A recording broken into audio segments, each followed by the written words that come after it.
ডালের মধ্যে আমি একটু পানি দেব, পানির একটু শর্ট আছে। ডাল মানেই তো আহ, মানুষ তো বলে যে ডালের পানি, এমনকি মানুষ এটাও বলে যে ডালের পানি খাও।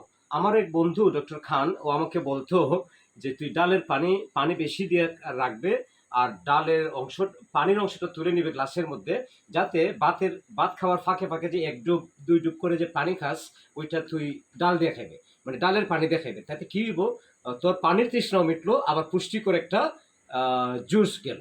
তো এটা আমার মাথায় রয়েছে।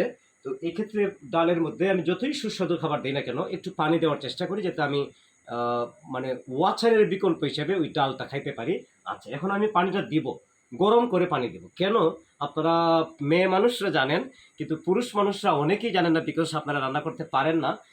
আপনারা অনেকেই জানেন না যে অলরেডি একটা তৈরি খাবারের মধ্যে, যেটা গরম খাবার, ওইটার মধ্যে আবার পানি যদি দেন, ঠান্ডা পানি যদি দেন, তাহলে খাবারের যে টেস্ট, রান্নার যে টেস্ট, এটা নষ্ট হয়ে যায়।